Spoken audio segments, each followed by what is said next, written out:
तो आज हम लोग पढ़ेंगे, बहुत पहले हम लोग पढ़ चुके हैं, मैट्रिक्स एक्सपेरिमेंट में पढ़ चुके हैं, माइनर निकालना, कोफैक्टर निकालना, एडजॉइंट निकालना, ये सब चीज हम लोग जानते थे। आज हम लोग पढ़ेंगे system of linear equation, solve the linear equation using the matrix method. मतलब हम लोग 10th में एक टॉपिक पढ़े थे, आपको मालूम है लीनियर इक्वेशन के बारे में।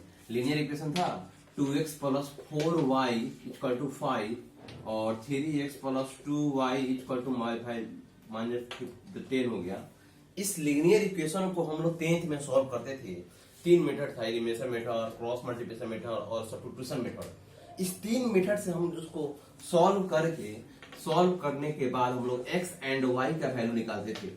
तो ये हम लोग 10th का मेथड था, ये जो था हम लोग का 10th मेथड था, जो हम लोग 3 मेथड से सॉल्व करते थे लीनियर इक्वेशन को।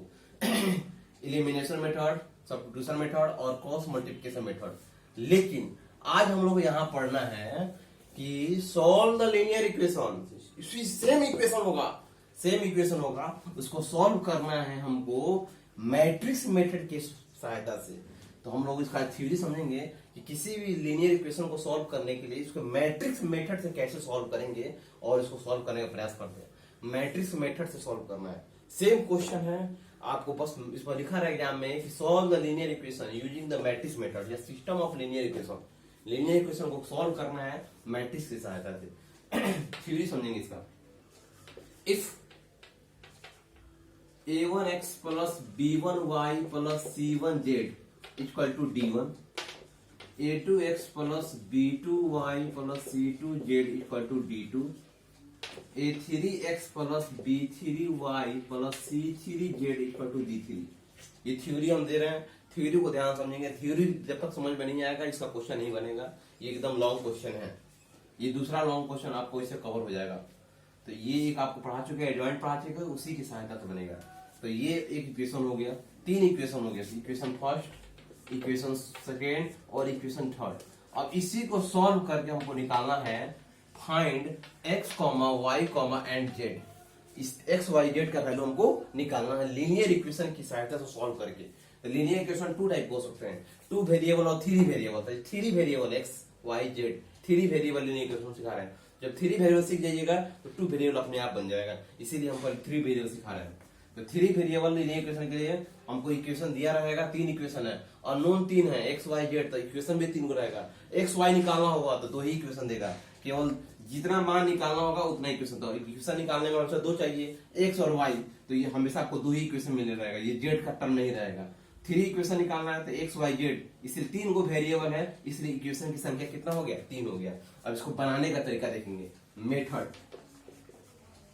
इसको सॉल्व कैसे करेंगे, तो किसी भी लीनियर इक्वेशन को दिया गया हो तो सबसे पहले मानेंगे लेट ए बराबर कोई अपने मन से एक मैट्रिक्स का निर्माण करेंगे। वो मैट्रिक्स कैसा होगा आइए समझते हैं। यहाँ पर जो समीकरण 1 दिया हुआ है उसका एलिमेंट 1 बैठा लीजिएगा, a1 b1 c1, a2 b2 c2, a3 b3 और c3। ये जो इक्वेशन दिया रहेगा उसे एलिमेंट बैठा लीजिएगा। यहाँ से x के कोफिशिएंट में जो भी वैल्यू हो बैठा लीजिएगा, y वाला बैठा लीजिएगा, z तीनों बैठा लेंगे। b मानना है आपको जो इधर RHS में दिया रहेगा, d1 d2 d3, कोई एलिमेंट होगा 5 4 -1 2 3 4 कोई वैल्यू होगा, तो कांस्टेंट वैल्यू है। और c मान लेना है आपको जिसको निकालना है। किसको निकालना है भाई आपको, तो x y z। तो x y z हमको निकालना है, ये c हो गया। अब यहां तक आप प्रिंट कर लीजिएगा। तो वी नो डैट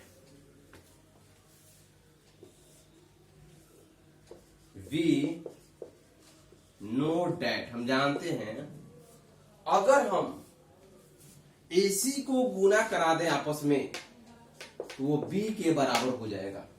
एग्जाम्पल समझ सकते हैं आप, यहां पर B के मान को बैठाइए। आप हम बोले ना थ्योरी में AC को गुना कराएंगे वो B के बराबर हो जाएगा, ये हम लोग जानते हैं पहले से। आइए दिखाते हैं कैसे। A है, यहाँ पे B का मान को बैठाइए, मान लीजिए यहाँ पर B का मान बैठा दीजिए, x y z। हम एग्जाम्पल दिखा रहे हैं। अब इसको गुना कराइए तो क्या होगा, पहला को पहला, और यहाँ पर हमको नियम क्या है AC, तो ये हो गया A और ये हो गया C, और बराबर में B बैठाना है। B कौन है मेरा, ये है। D1 D2 D3। अब आप देखिए AC को गुना कराइए, पक्का B के बराबर हो जाएगा। जैसे एग्जांपल देखिए, पहला को पहला से गुना कराएंगे, कितना होगा A1X, दूसरा को दूसरा से B1Y, तीसरा को तीसरा से C1Z। और इसका पहला एलिमेंट है ये बनेगा, इसका पहला एलिमेंट कौन है, इक्वल मैट्रिक्स के हिसाब से, इक्वल मैट्रिक्स आमने सामने बराबर होते हैं, तो ये D1 समीकरण 1 तैयार हो गया। उसी तरह इसको लेंगे तो समीकरण 2 तैयार है। बोलिए A2X B2Y B2Y और C2Z बराबर D2, तो ये समीकरण 2 हो गया। और ये हो गया आपको, इसको इससे गुना कराएंगे तो समीकरण 3 क्या होगा। इसीलिए बोला गया है कि इक्वेशन में हमको मेन मकसद क्या है, एक्स वाई जेड का वैल्यू निकालना। हमको एक्स वाई जेड का वैल्यू निकालना है। तो हम जानते हैं कि एबीसी AB बराबर होता है AC बराबर होता है AB के। तो A का वैल्यू हमको मालूम है, हमको निकालना किसका वैल्यू है भाई, C का मान निकालेंगे तब ना एक्स वाई जेड निकालना होगा। मेन मकसद क्या है, एक्स वाई जेड निकालना। तो C निकाल लेंगे तो एक्स वाई जेड हम लोग का निकल जाएगा आसानी से।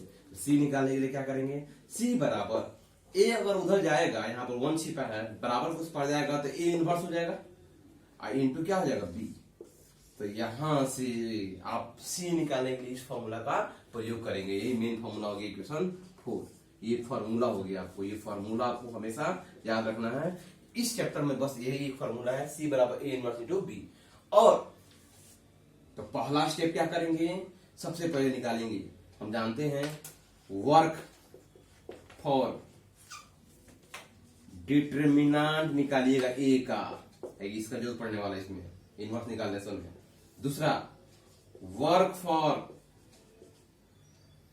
एडजॉइंट निकालिएगा A का, इसी A का ज्वाइंट निकालिएगा। तीसरा काम क्या करना होगा, वर्क फॉर A इनवर्स निकाल लीजिएगा। इतना काम करने के बाद आप put the value in equation 4, we get value of X Y Z. तो सभी वैल्यू को यहाँ पर हम लोग पुट कर देंगे तो एक्स वाई जेड का वैल्यू हम लोग को क्या हो जाएगा, निकल जाएगा। ठीक है, तो इस प्रकार हम लोग का ये टॉपिक हो गया। इस प्रकार आप इस थ्योरी से क्वेश्चन बनाएंगे तो समझ में आएगा। बस आपको कुछ पॉइंट बस याद रख लेना है, छोटा सा पॉइंट, VVI पॉइंट है।